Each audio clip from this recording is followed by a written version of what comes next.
Ladies and gentlemen, boys and girls, children of all ages, welcome into Yelling from the Couch. I'm Brent Humphreys, joined by my co-host Gage Gordon and my other co-host Gordon Chatterton, and I look like I'm a robot over here. Guys, how we doing? Good. I just wish he'd take that picture down. It sucks. Hey, don't disrespect. Oh, my chair's right there. Pat McAfee and Danhausen together. I like Danhausen. Move your head over this way, over to your right. There you go. That's better. Sit right, just like that. I can't get my arm. Oh, I'll RKO Danhausen. There we go. Well, guys, WrestleMania season is upon us. We're going to make our picks for WrestleMania here later on. But first, let's start out with a little UFL. And man, last week it started off on Friday night, and it started off with a kind of a what just happened? The Kings in overtime to the Storm on a defensive penalty. They lost the game on a penalty. They did not lose the game because the other team scored. They lost because they had a penalty, and the game was ended on a penalty. Now, I'll tell you this. We talked about rules on here before, Gage, when we previewed some UFL, and I don't remember going over this. I'll be honest with you. I didn't really pay much attention to UFL the last couple of years until we got a team close to me now. And yeah, I was not a fan of how that ended. What do you all think about the game ending on a defensive penalty? What is this? What league is this? What are we doing? I know you want to be different from the NFL, but come on. You sound pretty hot about it. Oh, you should have heard me Friday night when I was trying to figure out what was going on. Even the Storm coach, Anthony, what's his name? He's played, Anthony Beck used to play for the Jets and stuff. He even was like, oh, wait, hold on a second. What's going on here? Oh, we won. Hey, we won. I guess we won. He had no idea either. Explain this to me, Gabe. So I know we didn't go over it when reviewing the rules, because this has never happened a UFL game before. I don't know if this is a new rule or if it's something that has always been there, but I have to agree, it is a very dumb rule. I didn't realize, like I said, that was a thing. Even in college, that's not a thing. So I know you try to adapt the college 2-point conversion and overtime thing, go back and forth. Pretty sure that does not happen in college. And could you imagine? Just picture this. Penn State, whiteout game. You go to overtime, and Penn State loses because of a defensive penalty, and the game's called, the try is good. They're going to riot in Happy Valley if that happened. Yeah, so there's no reason for this rule to even be a thing. Yeah, and and Dean Blandino was explaining it after the game, and I'm like, shut up, Dino, because you're trying to, make this sound like it's a good thing. We don't want defensive players to keep getting penalties. Who cares? I want to see somebody cross the goal line and earn it, whether it's a defensive penalty or not. What is this? What kind of league is this we're doing here? Would you be saying the same thing if it worked in favor of your team? Yes, I would. Now, I'd be like, okay, I wouldn't be as outraged, but I would be like, okay, that was a pretty dumb way to win a game, Really, I want to see you score. If you lose because the other team beat you, that sits fine with me. If you lose because of a penalty and the other team didn't score, that is where you lose me. Now, last year on an Eagles game, because, my wife's an Eagles fan, so we watched the Eagles games, they kept jumping off sides when they was in a tush push on the goal line. And the referee said that it's their discretion that they jump off sides again, because they did 3 times in a row or 4. Yeah. Said they could award them the touchdown. I do remember that. Yeah. Yeah. Because it was against Washington. In NFL, it's now that would have been on a defensive penalty that caused it. I don't know if they'd have done it at the end of the game, but I'm pretty sure if they'll do it in the middle, they'll do it at the end if it keeps happening. Well, but you know as well as I do, they won't throw a flag at a certain point of the time as they would in the first quarter, So no, they won't. Yeah, so that's where that may come in something different. But it just didn't sit with me real well, and it's like the UFL's had some good mojo, good momentum going, even though my team and Gordon's team has not won a game yet. It's still been fun to watch. I've enjoyed it. I'm watching it right now. The Kings are up 3-0 on the Ramblers, the Gamblers, whatever.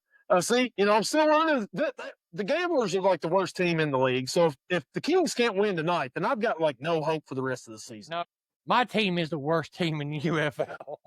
Now, hold on. I disagree with you, though. The Gamblers got a win somehow. They won a game. But your team has been competitive in each game that they've played so far. Yeah, at the end. Not in the beginning. Whenever they're in pre-event, they're trying to prevent themselves from winning, and they can score, but they don't score until garbage time. Stop. Before we get back into your team, so the rules, we all agree, nobody liked that the game ended on a penalty, right? Nobody liked it. No, that sucked. So today, the UFL changes the overtime rules mid-season to where the game no longer can end on a penalty. I want to know who created the rule in the first place. Probably The Rock. As I say, Probably. Dwayne Johnson. But it's like, how long has that rule been in place? Because like I said, I've never seen it in a UFL game. This could have been something from the freaking XFL or that one that was USFL. So it's like, okay, and now we actually see it in play. It's like, oh, yeah, that's probably not a good idea. Sounded good on paper. We did an oversight on that one on the rule book. Yeah. That role was like Rock's wrestling ability. Not real good. But they corrected course. They changed it. I just think maybe it's a week too late. I don't know, but whatever. Now games will actually end. You actually have to score to win, like it should be. It shouldn't be this. This isn't boxing. You don't win by decision by the referee. It's not the UFC. It's UFL. UFL, UFC, tomato. Okay. So they changed it. We're glad they changed it. Gordon, so let's get back into your team here real quick. And let's talk about your head coach, Ginn Jr. Charged with DUI the day before the game against the best team in the league, the Renegades. And then you come out the next day with Todd Haley as your interim coach, and you played him pretty close. Only lost by 5. I know the score was closer than what it actually was during the game, but hey, hung in there. Only lost by 5 to probably the best team in the UFL. Should Ted Ginn be fired? Yep.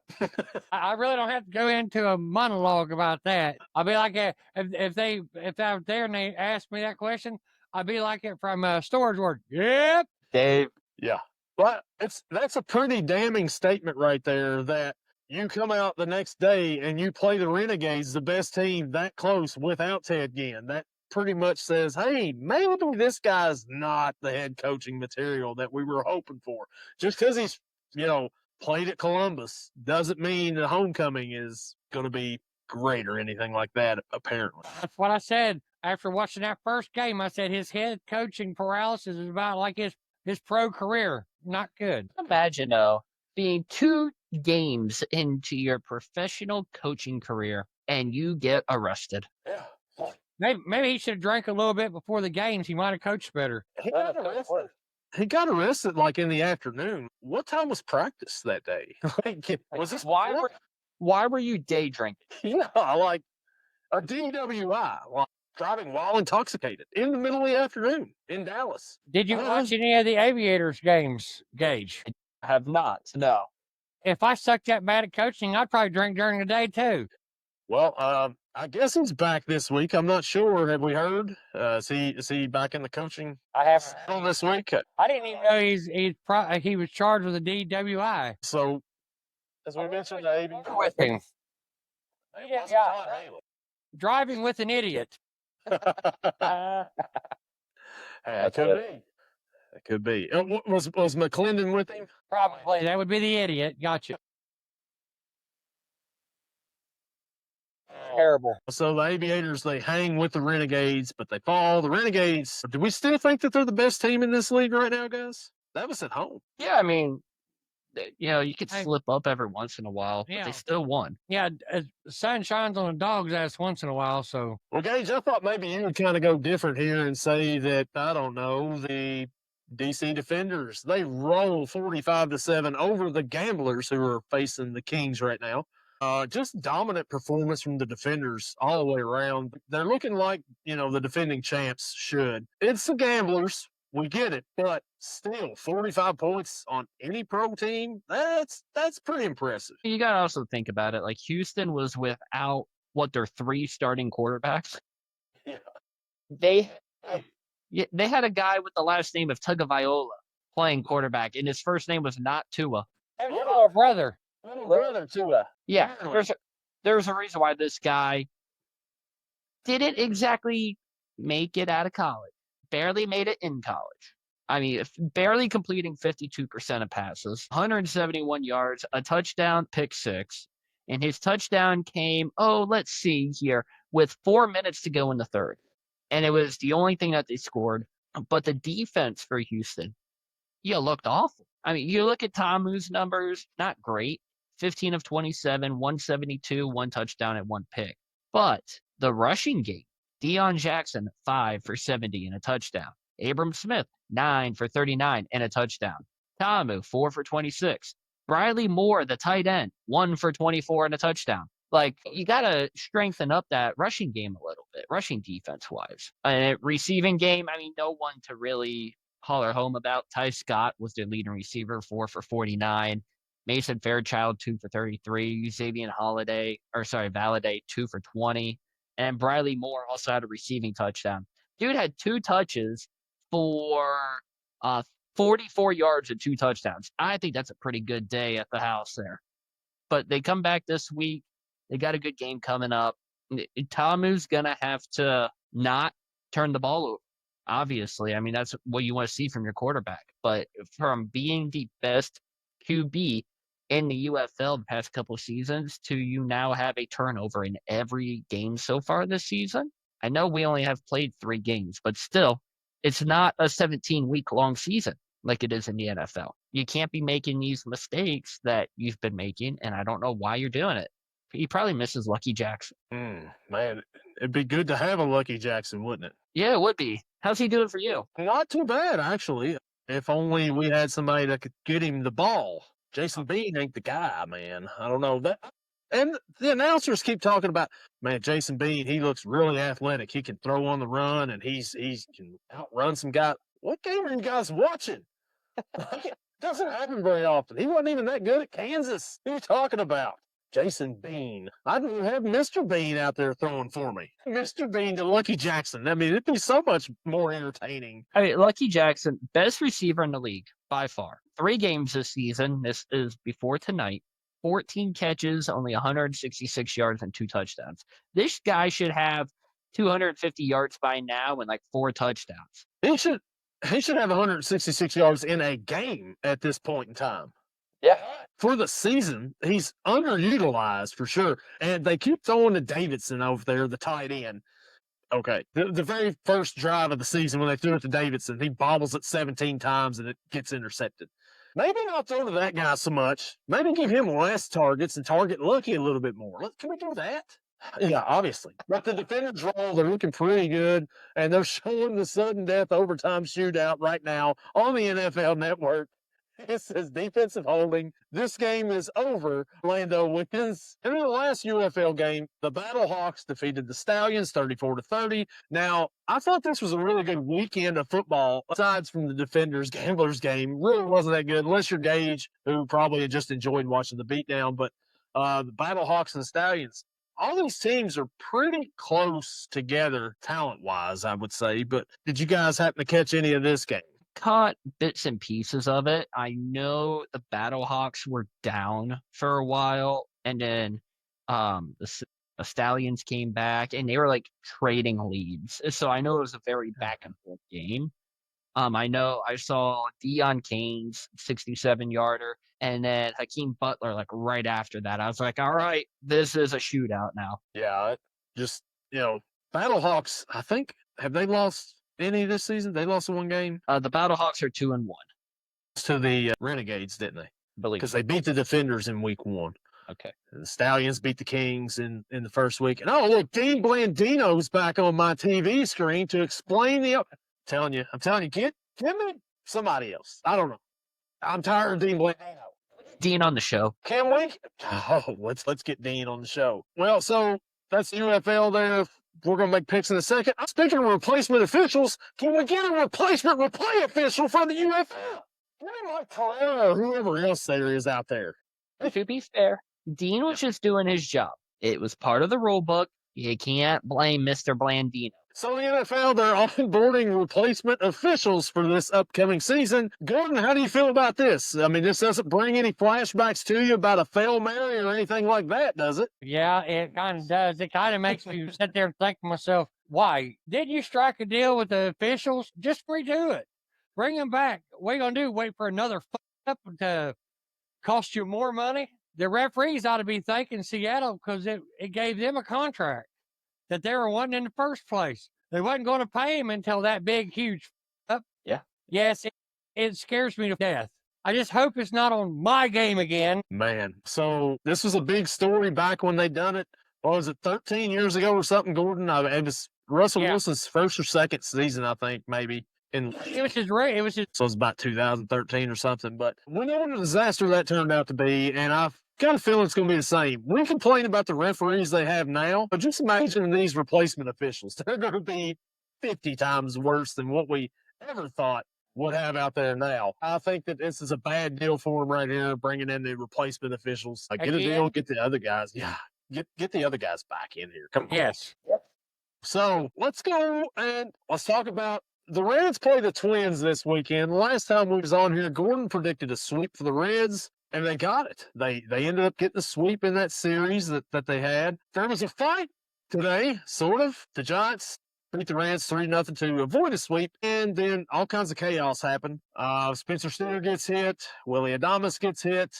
Sal Stewart gets struck out, and then some words get exchanged, and they're all out on the field. I don't think they're saying, hey, great series, guys. Congratulations. We'll see you guys next time in San Francisco.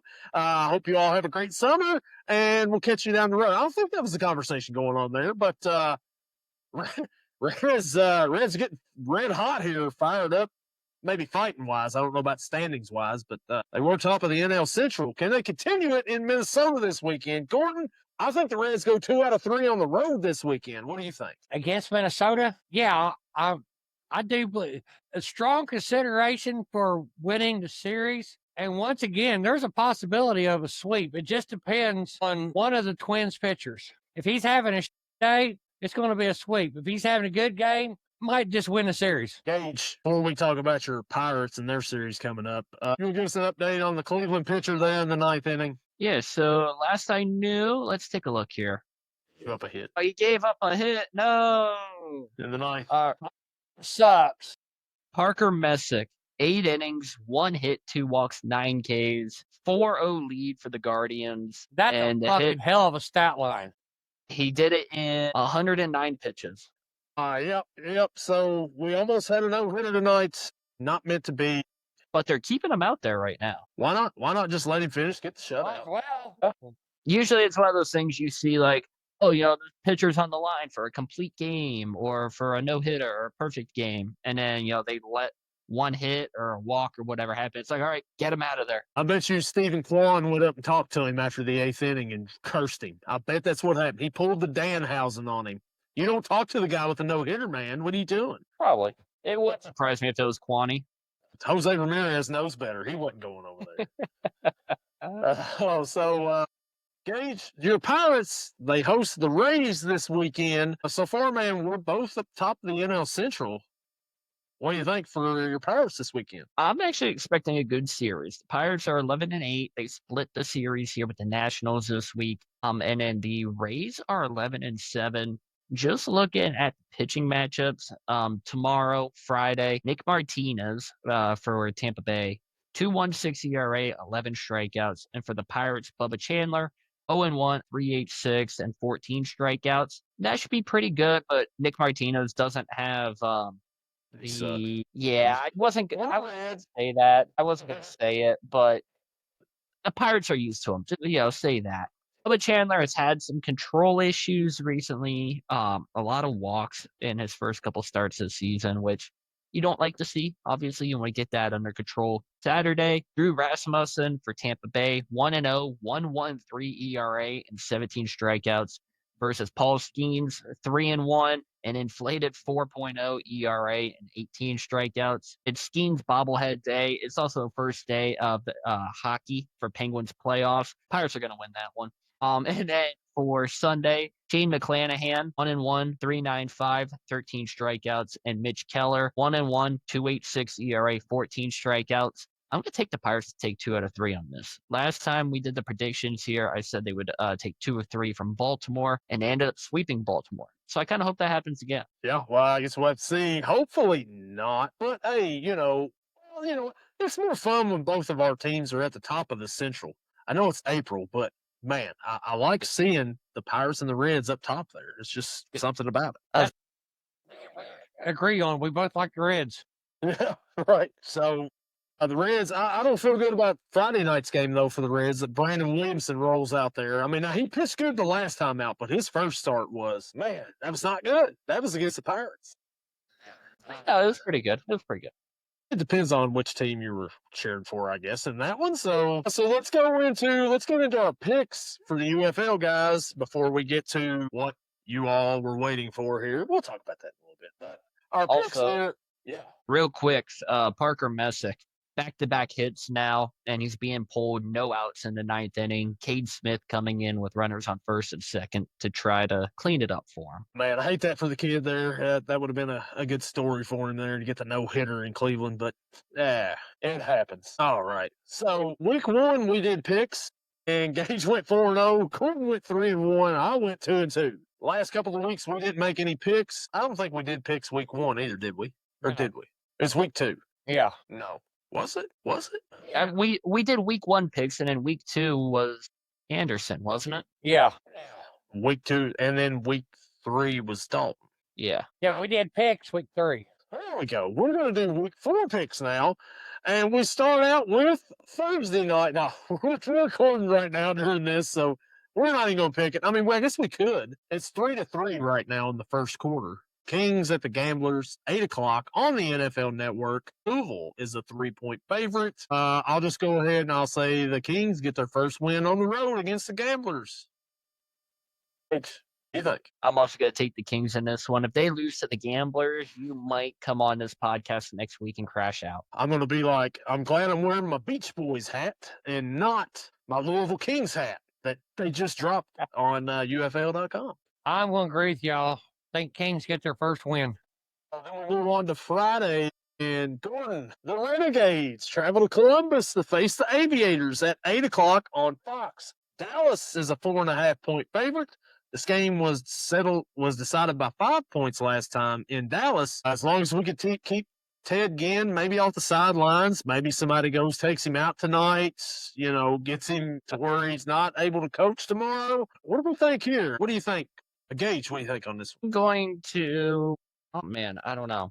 Because it's hard to beat a team twice in a season, let alone back-to-back weeks. Which is why, you know what, I think I'm going to go with the Columbus Aviators here. Upset pick of the week. Give me the Aviators. Nice. The Aviators with the upset pick of the week. I'm going to go, Gordon, I'm sorry, I'm going Renegades. I think that they are a really good team. And I think that they prove it again tomorrow. I don't think this game is going to be as close as it was in Dallas last week, only because the Renegades, I think, were kind of just whatever. Let's get this game over with. Let's not get anybody hurt. So I think that the Renegades come out and they win, and I think they win by about a touchdown here. Gordon, what do you think? Does your Aviators get their first win of the season? No, Dallas is too good. This is the team that the Cowboys wish they were. Yeah.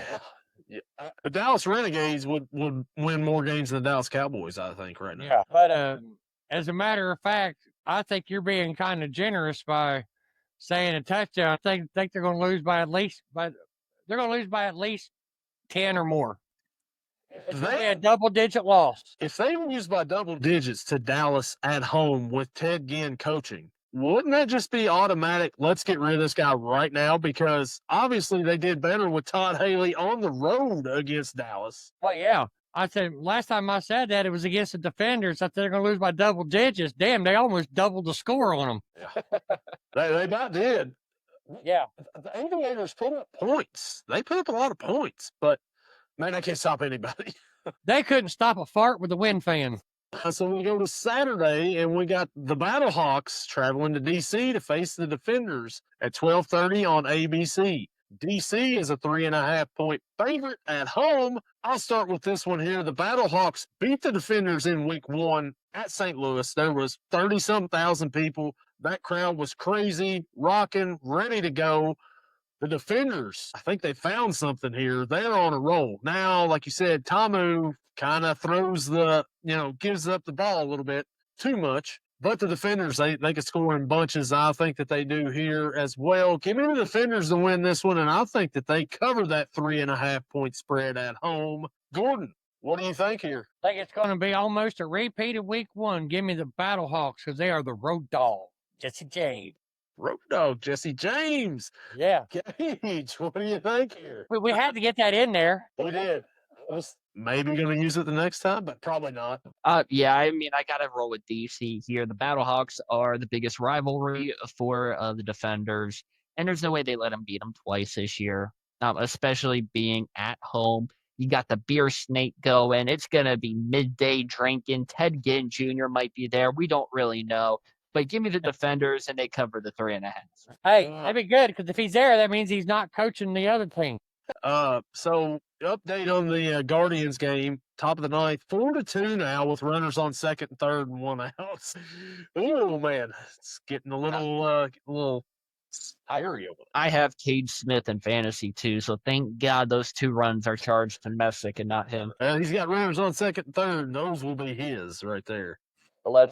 So we go to the last game of the weekend, and no Sunday football. This is a Saturday. The last game Saturday afternoon, the Orlando Storm travel to Birmingham to face the Birmingham Stallions at 4 o'clock on Fox. Birmingham is a 2.5-point favorite here. Gordon, who do you like in this matchup? I think Roll Tide. I'm sorry, wrong Alabama team. Give me the Stallions to cover. Storm gets their first loss of the season. So what do you think? This is going to be, I think, probably the best game of the weekend. The Storm coming off as we all know, a controversial win, a 29-27, and then the Stallions coming off a 34-30 loss in what was a really good game as well. A shootout it was. Jack Plummer for Orlando, 21 of 34, 249 and 3 touchdowns. But the rushing game, not much to holler home about. 8 for 35, 8 for 26, 4 for 17. And KJ Hamler took a jet sweep for -4 yards. Stallions on the other side, Matt Corral's been pretty decent. He hasn't been great. Like last week, completing under 50% of your passes. It's not what you want to see, but he still had 252 yards, 2 picks. Anthony McFarland, the running back for the Stallions, 13 for 56 and a touchdown. I think it's going to be really good. And I'm, back and forth in my brain. We're going to take the Stallions in this one to win it, and they cover the 2.5 just because they're the favorite. And it's in Birmingham. So give me the Stallions, and they cover. Liver. Yeah, I was going to say, who was Anthony McFarland Jr. again? Liver. Yeah. So the Storm, they're undefeated. What? Look at who they've played so far this season. They beat the Aviators in week 1. They beat the Kings in week 2. They had a win against the Kings in week 3. We'll say that. I'm not going to say they beat them because, what controversy. 3-0 against all new teams to this league. That sucked. And they're a new team as well. 3-0. Give them credit for going 3-0, but I'm with Gordon here. That streak ends on Saturday. The Stallions will be the 1 in 3-1 for them this time. They're going to end the streak. Storm lose. The Stallions get to win. The Stallions also cover this spread. I think that they'll win by about a field goal. I don't think Birmingham is really that great either, but I think that they're going to be better than the Storm at home here. So they kind of come back down to earth, the Storm do, actually facing the UFL teams. But yeah, give me the Stallions. And then quick here, before we go on to what the next thing is, this weekend, NHL playoffs start, and it was announced game 1 times. It's going to be an interstate round of 1 between the Pittsburgh Penguins and the Philadelphia Flyers. Goes 2-2-1, 2 games at Pittsburgh, 2 games at Philly. If we have a game 5, it comes back to Pittsburgh. Someone did not plan this out good because you got to worry about the draft in Pittsburgh next weekend. but you also got the 76ers for NBA hosting games as well down there. No idea how this is going to go, but game one is this Saturday at 8 p.m. Now, if you don't know what's going on at 8 p.m. elsewhere, it's WrestleMania. So I'm not happy. Ticket prices suck. I might go on Monday and I might deal with 100,000 people coming in for the draft. I'm not really too sure. Gage, are you just ready to get out of town for the next 10 days? Just not to deal with all that in Pittsburgh? Yes. My drive to work each day already takes me an hour, and it takes me an hour and 15 or so to get home. You add in all these people, I'm not allowed to, but I might as well just work from home or just take off those days and say, you know what, I'm okay taking half a paycheck. Yeah, I would, instead of dealing with all that next week. I mean, especially like you said, the beginning of next week, people's going to start rolling in Wednesday night, Thursday, Friday, Saturday. Forget it. I'm not looking forward to it at all. I posted on my Instagram story yesterday. It was just a picture of backed up traffic. And it was just Pittsburgh. We can host the NFL draft. Also Pittsburgh. And then bam. I didn't get home for an hour and 45 minutes yesterday. That is I can't stand staying in traffic like that. So it would be like my own personal hell to be in that traffic next week during the NFL draft. That's all I've got to say. But I tell you what, if this goes better than I think it will, why can't Pittsburgh host a WrestleMania? Well, man, why not? Hey, why not host WrestleMania? It was in Philadelphia not that long ago. Yeah. Lincoln Financial Field is also bigger than Acrisure. We can still have it. Heck, maybe you have one part of WrestleMania at Acrisure and have the other part at PNC. Heinz Field. PNC Park would be great scenery right there. I mean, because it is one of the most beautiful parks in the league. I'll give you that right there. So, I mean, I would be fine with that. Yeah, so I don't know. It just doesn't sound like it'd be the best. I mean, you really want a WrestleMania? I mean, maybe they can host a WrestleMania and the draft in the same, week. We would need to, I would rent out my apartment for that, for people to stay at, because I know there's not going to be any hotels, and it'll cost them $2,000 a night. I know where you live, and that would be, that'd be an interesting area for some people out of towners to stay at, I deal with the neighbors, but that's fine.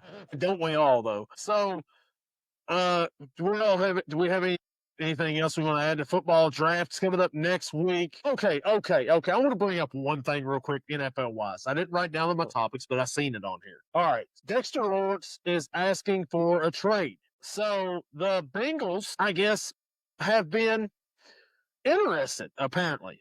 So, Richard Johnson is reporting that the Giants and the Bengals are engaged in a blockbuster trade that would send Dexter Lawrence to Cincinnati. Cincy would send over the 10th pick and potentially more to land the former Defensive Player of the Year candidate. Now, I don't know about you guys, but I'm not getting duped here by anybody, am I? I mean, Richard Johnson sounds like a credible source. Old big Richard Johnson. Sounds like he would know what he's talking about, right? So basically, his name is nicknames for double dicks. I seen that on there, and I'm just like, I think you should trust Mr. Johnson. So expect it within the next week. Yeah, done deal now. I mean, big news coming out. Giving up the 10th pick to get Dexter Lawrence. I'm for it. I'm all right with it. I mean, I was hoping Caleb Downs if he's there, but Dexter Lawrence would be good as well. Definitely ain't gonna run on him. At least not up the middle, anyway. Definitely not. Still might be able to pass on him, but you won't be able to run on him. Be able to. I guess Jordan Battle was also supposedly in that deal, according to Mr. Johnson. Is this your Twitter burner? This is not my Twitter burner. This is not mine. I saw it on there, and I was just like, okay, all right. It's a credible source. I got to screenshot this right here, and I've got to bring it up on the podcast. The Bengals are in for Dexter Lawrence. Cool. Does he have the verified check mark? Yeah, he does. And also, he also said that the Jets were in discussions to trade for Patrick Mahomes this offseason. So, Dalton, congratulations. You guys are getting Patrick Mahomes this offseason. To be fair, he wasn't too far off. The Jets and Chiefs did make a trade for a quarterback. They did. He just said the wrong one, but hey, we're all human. We all make mistakes. He was close. He had the right team, so... Oh boy, that means who would we get then if he messed up? We're sending somebody to the Giants. No, I don't want. I would rather trade the pick away. No offense. I mean, I'm sure he's a great guy and everything for LSU, but I think we're decent at corner for the most part, I mean, there's other guys I would rather have. It's going to actually turn up being like T. Higgins gets sent to the Giants. Yeah, T. Higgins for Dexter Lawrence. Yeah, that's or no, it would be like T. Higgins for like Kayvon Thibodeau or something like that. It will be a T. Higgins for Calvin Austin and a third. Yeah, yeah. I don't like that at all. So all right. So that's enough of that. Did you all hear any rumors about your team trading for anybody? Dexter Lawrence or Jackson Dart or? My team did make a trade. Who did they trade? They traded a wide receiver. I'm trying to remember his name. He drops the ball all the time. I'm trying to remember his name. Romeo Dubes. No, not Dude. Dontavian Wicks. Dontavian Wicks, Philadelphia Eagles. I think they're getting the 7th round draft pack this year and the 5th round next year, or flip them around. So does this mark the end of AJ Brown? Now there's rumors that it does, and then again I've heard that it doesn't. But you're never going to get a straight, clear answer until it happens. If Richard Johnson comes out with some scoop, I'll let you guys know, and we'll report it on this here podcast. If old Double Dick leaks out anything, you just let us know. Yeah, if he leaks out anything, we'll report it right here on this show. All right. So, Double Dick's got a leak. that we'll go to WrestleMania season, and guys, we've made it. It's time for WrestleMania, and we've got a stacked card on Saturday and Sunday. The first hour of WrestleMania is on ESPN2, I think, like the main ESPN channels for like the first time ever. Guys, First hour. For the first hour, yeah, for the first hour, which I got the app, so I ain't got to worry about that. They're getting some pretty good matches here on there. So let's go ahead and let's start it off with the card, and let's start with. Oh wait, hold up. No, yeah, well, we can do that too. Fire Zach and Fire Duke, we're fine with that. But let's go to the first match of WrestleMania. I hope somebody flies that over the stadium out there.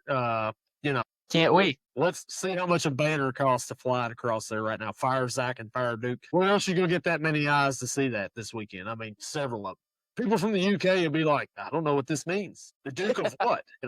Anyways, that's the first match we got on Saturday night. He wants them fired. Just get rid of them. Okay, get back to wrestling. We've got the Vision, and that's Austin Theory and Logan Paul with I Show Speed versus the Usos and LA Knight. Guys, who do we think wins this matchup here? The Temu version of the Vision. I got Usos and LA Knight. Something's going to go on. I Show Speed is still cursed, so he's going to cost them the match. I like that, actually. I think that's what's going to. I think the Usos and LA Knight's going to win as well. And I Show Speed, something's going to happen to him. Maybe Braun Breaker comes back and gives him the spear I like last year. We can only hope. Please, I'm hoping for that now. The worst part too is like Jay's gonna give Speed a spear, and it's not gonna look nearly as. I'm also gonna go with the Usos and LA Knight. I think Speed is going to use the brass knuckles on Logan Paul. So you think we're gonna get? I don't know if it'll be intentional or if it'll be part of the Danhausen curse, but I think he'll hit him with the brass. Leading to a match at Backlash with Logan Paul and I Show Speed. That should be. I feel like that'd be entertaining. Good, but it'd be entertaining. It'd be entertaining, but maybe that's when Braun Breaker comes back and just breaks him in half with a spear. I don't know, but yeah. So I've got Usos, LA Knight. We all agree there. That's what's going to happen. So we go to the second matchup here, and it is Jacob Fatu and Drew McIntyre in an unsanctioned match.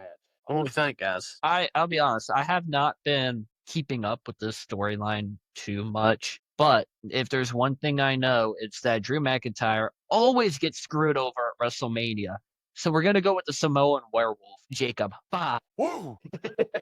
No, Jacob Fatu and Drew McIntyre got into a fight out there in one of the SmackDowns, and they's on top of this building structure. Of course, you couldn't see what was directly in front of it because the fence was blocking it, but then they fell off. But, obviously there was something soft and padded there because they were walking just fine. If you fell and hit the ground from how high up, walking next week would not be an option. Breathing might not be an option, to tell you the truth, because they fell backwards. Fatu's got very quick. His aura is he's got very quick recovering ability. And all of a sudden, he's just fine really fast. I'm going to take Fatu. Gas. No breaks. Give me Jacob Fatu in this one. I think he wins this one because Gage made a pretty good point. Drew McIntyre always seems to get screwed at WrestleMania. Why not continue the streak for Drew McIntyre being screwed here? I think that the Samoan Werewolf gets the victory in the unsanctioned match. There's a little point. Drew McIntyre's not going to be wrestling for a while because he's making a movie. Highlander. Sent him off through a flaming table. And now we go to the match that Gordon is looking most forward to on this WrestleMania Saturday. And that is Stephanie McAfee, the champion, versus Liv Morgan for the Women's World Championship. Gage, who do you got in this one here? I mean, what a match this is going to be. Both of them great competitors in the ring. But I just think Fakir's going to run into a little bit of, you could say, trouble. And Liv Morgan is going to bring the championship back to the Judgment Day. So give me Liv Morgan. So I think that Liv Morgan has got a new music video out for Trouble, that just came out. She's got all the momentum going into WrestleMania, right? And she won the Rumble. This is her time to shine, right, Gordon? It's her time to come on here and take the women's title back to the Judgment Day. Stephanie McAfee retains in this one. Stops the Liv Morgan momentum. Give me McAfee to be champion at the end of WrestleMania. Gordon, what do you think? I think Danhausen's curse is going to rub off of Diamond onto Liv. Yeah, she's got momentum, all right. Right into a flat screen TV. Bet that was the best part of that episode. No, you can't take it off of the Dark Angel. No. She hasn't had a chance to have a good storyline yet. This is the first one she's had. And really, Liv doesn't have nothing to do with it. Roxanne has more to do with it than Liv does. I know when you say trouble means Dom and Roxanne's going to interfere a little bit. That's the only way Liv can win. Dom has to get involved somehow. And so does Roxanne. So I'm just going to say it. Back here will retain. Our next matchup we've got, and it is for the Women's Intercontinental Championship. The champ, AJ Lee, takes on Becky Lynch. Gordon, who do you like in this women's matchup here? Well, I like AJ Lee. She's not my favorite wrestler or my favorite wrestler's favorite wrestler, nothing like that. But Becky Lynch is the greatest of all time. But it's not just her saying it. Sports Illustrated says it. Triple H has said it. A lot of people have said it. I think Becky Lynch brings back the IC championship and defeats AJ Lee for the first time.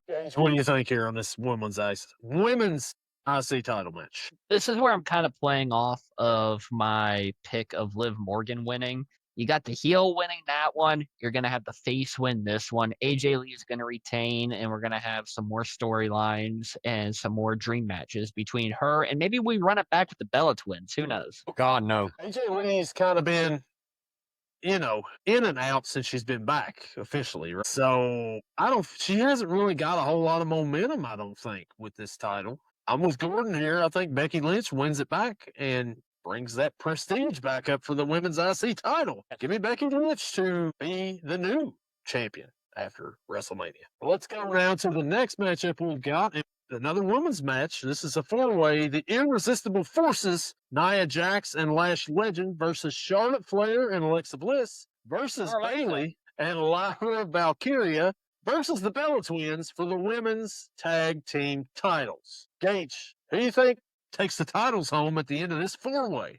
I don't know. I can't even I'm rolling out the Bella Twins, and they're probably going to be the ones to win it. Just because right now it feels like a very WWE thing to do. If I'm going to give it to someone, oh man, I don't want Lash Legend and Nia Jax to win. So they're going to lose it, and they're going to drop the belts to Charlotte Flair and Alexa Bliss. Give me Charlexa to win this one and become champions for the first time as a tag team. No.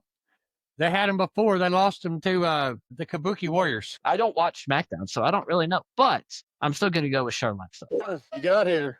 That's who I want to win. Woo! I want Charlexa to win. But I got this sneaking. They're trying to give a big push to Lyra and Bayley. So I'm thinking what's going to happen is Charlotte Flair and Alexa Bliss is going to be battling with the irresistible forces on the outside, and Lyra is going to pin one of the Bella twins to win the titles. Well, that's about as big of a rundown as I can give you because, I'm no Nostradamus. So I don't want to see the irresistible forces win it either. The Bella twins, I don't think they're going to win it. There was rumors that Nikki Bella was hurt like just last week, so they were talking like they might not even be in this match. I guess they are now officially. But Bayley and Lyra, Bayley has kind of had a WrestleMania curse herself the last few years. I think that continues. I've got Charlexa winning this one. Give me Flair and Bliss to become the new women's tag champions after this matchup here. Maybe they reverse the curse for Bayley and they win, but I'm going to go Charlexa. And that takes us now to Seth Rollins versus Gunther in a singles match. WrestleMania. Gage, you're shaking your head over here. What are you thinking here on this one? I love the match in a standpoint that I think it's going to be great. Great technical wrestling. It's going to be just a phenomenal match overall. I hate the build up to this, and this was almost we got to get Gunther on the card. Seth Rollins doesn't have an opponent because Division killed themselves. We don't know what to do. So Gunther attacks Rollins literally out of nowhere. And it sets up this match. Right now, Gunther has beaten AJ Styles. He's beaten John Cena, and he's beaten Goldberg to retire them in the past year and a half, give a couple months. Seth has been on an incredible roll since coming back, and his main target was taking out Division. And now you have these two going against each other. Gunther said, Paul Heyman, you are going to owe me a favor after this. Is Gunther joining Division? Like, I don't want that to happen because I don't want Gunther to get hurt because that's what it feels like all of them do. But at the same time, I don't want Seth to lose. Neither of these guys need to take a loss. So that's why I think someone's coming back during this match. Someone is interfering. There's going to be some sort of DQ, some sort of distraction, some sort of something. And this is where I think maybe a Braun Breaker comes back or a Bronson Reed. Or maybe we get a Joe Hendry call-up for some reason. I don't really know. But I'm going to go with Gunther in it just because I feel like Seth is going to get screwed over. Gordon, what do you think? I like the Gunther pick, but just to make sure that we're not all going to agree, I'm going to go with Seth Rollins because this is not a retirement match, so Gunther does not have the edge no more. And the experience definitely goes on the side of Seth Rollins on this one. Not too many times Gunther's in a match and not everything is pointed in his direction. I mean, the other people had more experience, but he was just stronger and had a longer contract. But I'm sure Seth Rollins has got just a lengthy, plus can't get rid of Seth Rollins. He puts asses in seats when he shows up. Yeah. If he just comes out to talk, I mean, especially here lately, he's cut some hellacious promos. I tell you what, not to change the subject, I'm picking Seth Rollins, but not to change the subject. There's been some really, really good promos from a lot of people the past couple weeks. Yeah. CM Punk had 2 pipe bombs. Cody Rhodes had a pipe bomb. God, they were good. We'll get to them here in just a minute. Okay. Yeah, because they were some stuff thrown in there with those pipe bombs. This matchup here, I'm with you, Gage. The build up to this absolutely sucked. They were just like, let's figure out some way to just get these two guys in there. They've got to get them on Mania somewhere. We can't put them in a ladder match, so let's put them in together. What do we do with LA Knight? Put him with the Usos. Okay, all right. So that leaves this right here. I think I like your pick of somebody may come back. Will somebody come back in a mask to come back and attack Rollins to give Gunther the win? That's what I'm going to go with. I think Gunther wins this one. But Gordon, I could also see it from your point of view, too. This isn't a retirement match. There was rumors that he was going to face Rey Mysterio for a retirement match at Mania, but no, he's waiting on Brock Lesnar for SummerSlam so he can retire him. Gunther. And we go to the main event of night 1 of WrestleMania, and we've got the champ, Cody Rhodes, taking on Randy Orton with Pat McAfee. Sorry, I've quoting a CM Punk promo for the WWE Undisputed Championship. Gordon, who you got in the night 1 main event? Does Cody retain, or does Randy Orton pick up the win? Well, as Cody said during his promo, which I thought was awesome, bring out Pat McAfee as the secret person that was talking to Randy Orton would be like Hall and Nash. Oh, now the third member in NWO instead of Hulk Hogan had been Disco Inferno. What a damn letdown that was. I was like, I mean, I stayed up for that too, and I was like, I should just went to fuck bed. Thank God it's at the beginning of the show. But they wait to the end of the night, there'd been a lot of pissed off people. I'd say if it'd been somebody bigger, they probably would have waited till the end of the show. But since it was just Pat McAfee, I think the maggot is going to figure out a way to help Randy, and I think Randy gets number 15. As bad as I'd hate to say it, because I just don't want to see McAfee get any joy out of this. So, but he's going to get some because I think Randy's going to get number 15. Gage, what do you think here? He even looks like a maggot. It's also just a bad picture.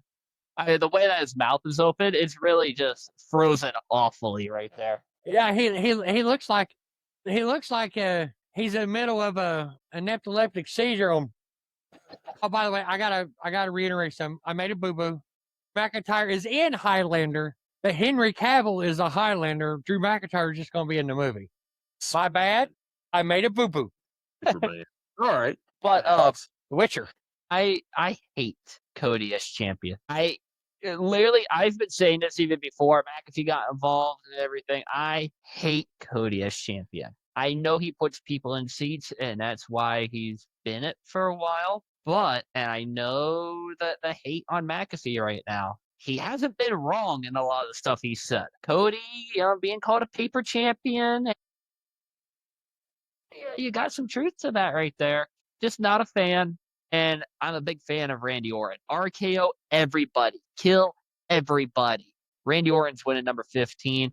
Maybe with some help from McAfee. Either way, he's winning it. I'll tell you, I like Randy Orton, but let him try to Omos. He'd have to jump 8 feet in the air. Yep. So Cody Rhodes a couple of weeks ago, he was talking about, like you said, all that. It'd be like bringing out Disco Inferno as the third member of the NWO. Yeah. You bring out Pat McAfee as Randy Orton, the guy he's been talking to this whole time, building it up for the brand. Some Pat McAfee stuff there. So this matchup here, Randy Orton going for number 15. Now, I read a very, very interesting scenario online. Hey, maybe Richard Johnson come up with this scenario too. He's doubling down on his picks this week. But he said, what if Randy Orton wasn't really just talking to Pat McAfee here? What if there's somebody else that's the brains behind this operation? What if there's a guy who's been on the shelf for a little bit who had some beef with Cody before he went out hurt? He also had a little bit of beef with Randy, but they were partners. But he sees what Cody's doing to the WWE Championship, and he's sick and tired of it. So he gets this plan together to have McAfee come out and make it look like he's the brains behind the operation. And it's revealed that this guy is in charge. And also on Sunday night, he's behind Roman Reigns as well because he hates CM Punk. And he gets behind these guys right here for WrestleMania. KO is orchestrating all this behind the scenes. Now, I don't know if old Richard Johnson's right or not. I've trusted him so far, so I would be interested if that was the case. Pat McAfee also said, don't watch night 2 of WrestleMania. Y'all want to watch night 1. That's not really good, promotion for the rest of the company there. What are we doing there, McAfee? But I think that Randy Orton wins this one here, and I think it's because of nefarious reasons. Maybe because of KO. We'll see. It'll be interesting. I'm excited to see what happens on it. But I've also got Randy Orton getting number 15 here and taking that off of Cody. And before we trash McAfee anymore, just remember, he's the one that got 25% off WrestleMania tickets last weekend for everybody that wanted some. So, but they also had a promo going on where they had 30% off if you ordered them. Well, and they got no one for it. And they're like, you know what? People don't want to pay 30%. They'll pay 25% off. Because that makes sense. McAfee did say don't watch night 2, though. I mean, yeah, he did say that. But, I mean, if you look at it, I'd rather watch a night where Randy Orton is headlining the main event. I'd rather watch the next night when the very first match is going to be the main event of the weekend. We have to watch that on free television. We go to night 2 of Sunday. Night 2 WrestleMania. And we started off with a bang. Femi, Brock Lesnar, two big old beefy boys out here fighting, ready to go. WrestleMania kickoff. This build up to this match has been excellent, in my opinion. A lot better than the build up between Rollins and Gunther. I think in this matchup here, Brock Lesnar's been given quite a bit to Oba, and I think that he is going to give him a lot more in this one. I don't think this is going to be a 5-star Matt Classic, but it's going to be entertaining, hard-hitting, and Oba Femi gets his first win at WrestleMania against the Beast incarnate Brock Lesnar. I'm taking Oba. Who are you taking in this one here? Considering now I'm watching how it's going, they're trying to sell Oba as the next big thing, and Brock's going right along with it, and it's going to be entertaining. I mean, it's been entertaining. It's probably going to make the match between Rollins and Gunther look mediocre and just a build-up. The ruler versus the beast. The ruler.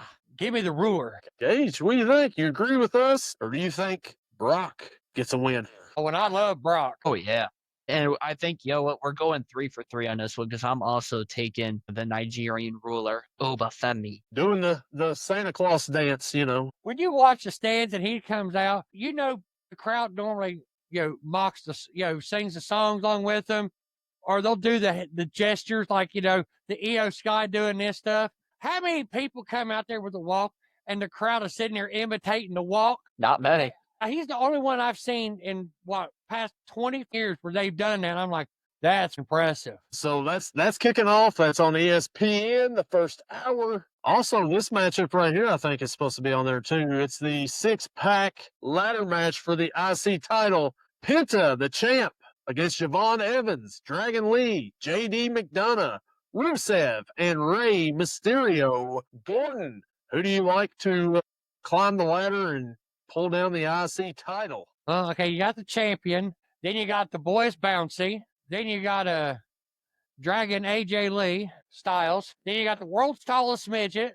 Then you got the Brute. And then you got the Ageless Wonder. I'd like to say Penta wins, but there's so much stuff that can happen in these matches. And with the lineup they've got, it's really unpredictable. But I got a feeling, because of the push he's getting, Penta's going to drop the title, and your new IC champion is going to be the boy is bouncy.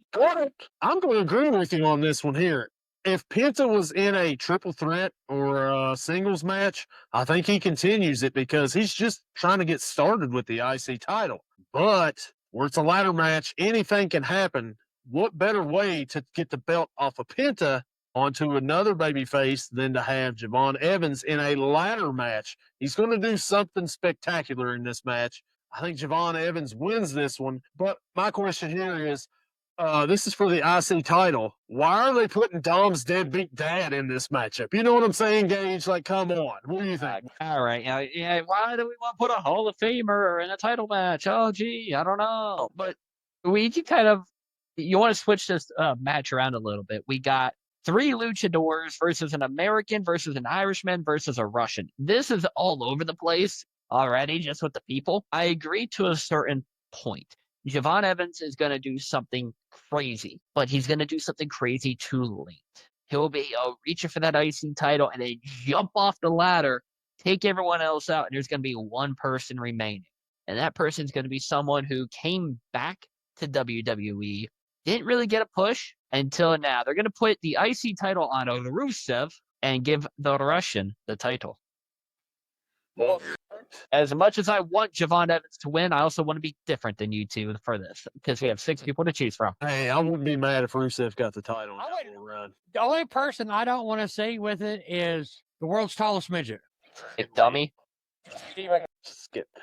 Yeah, and we don't want Dominic's deadbeat dad to get another run with it either. You know what I'm saying? Like, come on. The next matchup we've got here for the women's WWE Championship, Jade Cargill, the champion, Brandon Phillips' wife, takes on Rhea Ripley. Gage, who you like in this one here in another matchup, which I don't think the buildup has been all that. It has not been all that wonderful, but it's Brandon Phillips' wife versus Buddy Matthews' wife. You really want to lean into that wife part right here. And we're going to have another title change. Buddy Matthews is getting the WWE Women's Championship brought home to him by Rhea Bloody Ripley. So, Jade Cargill, I think her title run has been at best. Not good. As much as I like Brandon Phillips, one of my favorite players, I'm going to have to go with you here. Rhea Bloody Ripley wins the Women's WWE Championship. It's been a long time since Mommy's had the belt, and Mommy's bringing the title back home. Give me Rhea Ripley. What do you think, Gordon? Mommy's always on top. Yeah, Jade Cargill started out pretty good and then just dissolved. Her run just dissolved because she did nothing. And now she's got two overhyped jobbers with her. Sorry. I like Mi Chen. I like the crazy bitch. I mean, Mi Chen in her language, it's kind of what that means. I mean, maybe I just threw the bitch in there, but it does mean crazy or insane. And then what's the other one's name? Fab. B-Fab. Yeah. Two hype jobbers. I mean, they're kind of saying, no, Jade, you're down here. Your reign sucks. So the best thing is who she beat for the title, and after that, nothing. I think you was being very generous with your assessment of her reign so far. Yeah, I'd have gave it up. Yeah, Mommy's on top. And that'll take us to our next matchup. The U.S. title, Sami Zayn, the champion, versus Trick Williams. I'll go first on this one here. I think this is Trick Williams' time to shine. I think Trick gets the U.S. title here. Whoop that Trick, I think is what they said, or whatever. It's a terrible call. Gordon, what do you think? I don't mean you calling saying he's going to win. I'm just saying that's a terrible thing. Whoop that Trick means that's like everyone's saying, whoop his ass. Whoop his ass. Whoop that Trick. I mean, his trick. I mean, you're whooping it, so you're whooping his ass. That's what they say. This is one of them matches that if I dozed off and missed it, I wouldn't regret taking a nap. I'm not a Trick Williams fan. Wasn't when he's NXT. Not even when he was supposed to be clean and he was with Carmelo Hayes. You know, when he was Mello's bitch. Thank you, Joe Hendry. That was so great. I loved that in that song. Anyways, and I'm just full-fledged got Sammy fatigue. I'm actually just tired of seeing him on TV every week. Yeah. Talking the same bull every week. He needs to go away for a while. Yeah, he needs to take a break. Yeah. And then he needs to come back as someone who just wants to fight and not talk, because that would be refreshing. But if I had to call one, Sammy did just get the title not that long ago, just got it back. And he's supposed to be having a match he promised either Dragunov a match here soon. So, there's a rapper outside, so evidently Trick's probably going to win. Give me Trick because of outside interference. Gage, what do you think? I agree with the Dragunov was promised a title shot here. I would rather see Trick and Dragunov again. I know we already had it, but I want that instead of Ilya and Sammy. I agree. Sammy has been overplayed now a little bit. He needs to go get off TV for a little bit, take a break, be with his family, and let's all whoop that Trick. Let's continue the title changes. Trick Williams, your new U.S. champion. We all, yeah. Gordon, you picked Sami Zayn, didn't you? No, I picked Trick with interference. Yeah, that's right. We all got Trick in this one, so sweep there. And now we go to the next matchup, and it is the Demon returns. Finn Balor and Tom and Nick Mysterio. And I hate it. No, wait, never mind. The Demon Finn Balor and Dominic Mysterio one-on-one. The Demon returns. I'm going to go with this one here first. Give me the Demon in his return. The Demon hardly ever loses, and he's definitely not going to lose to a Dominic Mysterio. Dominic is still cursed, and it's just going to get worse for him here. The Demon picks up the win. Gage, what do you think? You don't care if it's Dominic or Tom and Nick or Tom and Jerry. I don't care how many people you throw out here. The Demon's not going to lose. I wish they would have kept this a surprise, but at the same time, I also know you got to sell tickets, and this is going to be a way to do it. So the Demon Finn Balor makes his return. Hopefully it doesn't end up like Seth Rollins versus The Fiend that gets called off for disqualification for absolutely no reason. So Finn Balor wins, and Tom and Nick, they're still cursed by Danhausen. Gordon, what do you think? Yeah, I'm going to agree. He's no longer going to be Finn Balor. He's Finn Balor, the Demon. The Demon beat Seth Rollins pretty decisively for the Universal Championship. First ever. First ever. Now, of course, he got hurt and dislocated shoulder, then they've kind of turned him into Penn Balor. But the demons are turning, and so is the winning on these shows. And I don't even think this is going to be close. Dominic's going to get his ass spanked like Ray should have did Ray or Eddie should have done it a long time ago. So yeah, he's getting away from the Judgment Day. So yeah, that's a good thing for Finn Balor. Yeah.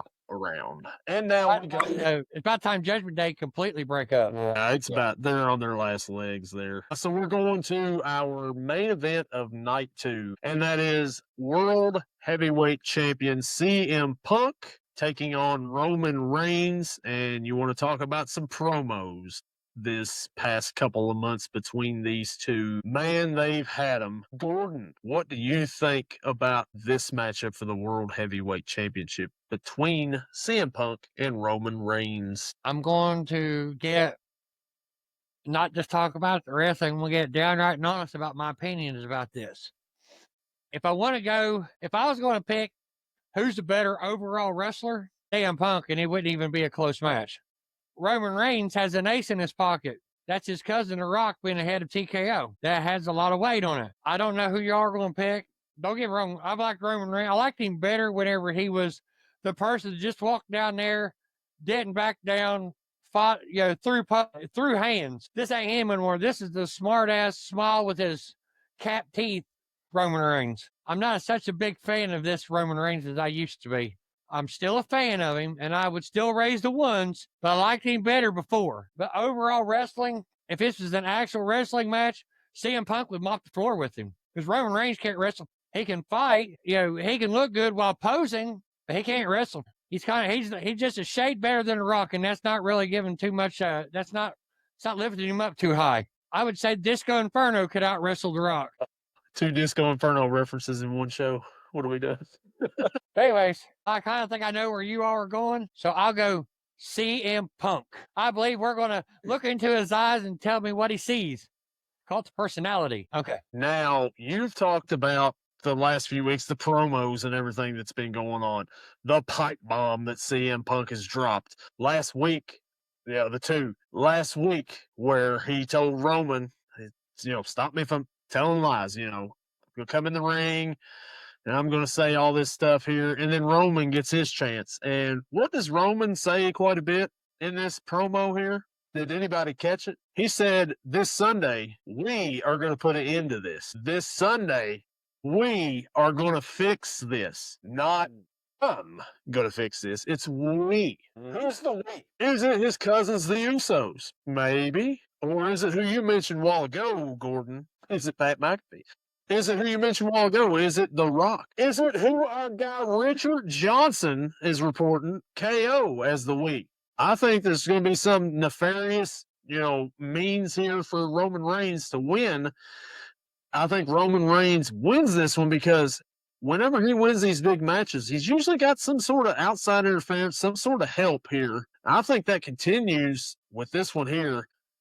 I think that, we've got to acknowledge our tribal chief here. Give me Roman Reigns to walk out World Heavyweight Champion. Gage, what do you think? Yeah, you guys have talked about the promos. There's been one line that it was a few weeks ago. So it's, been kind of thrown off to the side because of everything else that's been said. But it's not, I'm going to call it my favorite one, but it's not something you want to say to someone regularly, obviously. Now I'm going to bury you. Then you won't be all alone because I'm going to bury you next to your father. That's just such a dominant line, and I love it so much. That was cold as shit. The coldest thing CM Punk might have ever said. Even compared to the first pipe bomb ever back in, 2011, 2012. Like, whoa. No way he just said that. This is where I think Roman Reigns is going to get his get back. It's the main event of WrestleMania. There's going to be some nefarious acts going on. It might be The Rock. It might be Mark Henry. Maybe. It might be the Usos. It might be someone you don't even expect, like a Randy Orton. But I think this is another title change.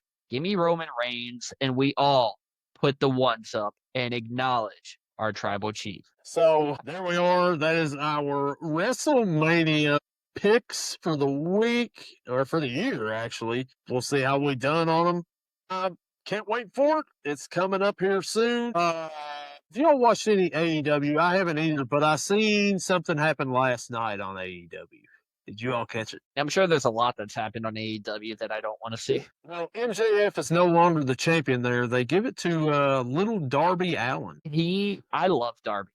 I don't know much about AEW. I watched, what was it this past Sunday? Dynasty. I watched a bit of that, and I did not see Darby and MJF last night, unfortunately. But that man puts his body through everything. He deserves a title. The dude climbed Mount Everest not that long ago. You deserve anything at that point. I'm guessing they probably made the title switch because it's WrestleMania week, and a lot of people were paying attention to wrestling this week, and they're like, "Oh, wrestling's on. Let's see what's going on." Oh, who's this? Who's this tiny guy out here flying around everywhere doing, coffin drops here, there, and everywhere? Oh, he's the champion. The belt's bigger than him. Darby beat him with, 4 coffin drops? Yeah. And, he just climbed Mount Everest not too long ago, and now he's the AEW champ. So he was on top of the mountain before, and now he's on top of the mountain in AEW. So, yeah. He has survived being hit by a bus. He has survived coffin dropping through a plexiglass on steel chairs. This man can do anything. But the Kings are up right now at the half, guys, 16-3. I'm feeling it. I'm feeling pretty excited right here. So we'll see how it goes. Hopefully they get a win. By the time this podcast gets released, you all will know if they've won or not. And we'll see. We'll be back here next week, and we'll be talking draft. One of our guys will be at the draft. Maybe. We might get some boots on the ground depending what day we go. Maybe we'll put together a vlog. Who knows? Stay tuned for it. And do y'all have anything else you want to add here before we end this thing? Cheesy, corny joke time. Okay, here we go. I love cheesy, corny jokes. Let's go. What did one coffin say to the other? What did one casket say to the other casket? Is that your coffin? I got a joke to end us off on, too. All right. What do you call a cow with 2 legs? I was hoping you guys would know this joke because it's a setup for the actual punchline. What do you call a cow with no legs? Let's start there. Anything you want, it's not coming anyways. How about a little bit of ground beef? Now, what do you call a cow with 2 legs? See you next week.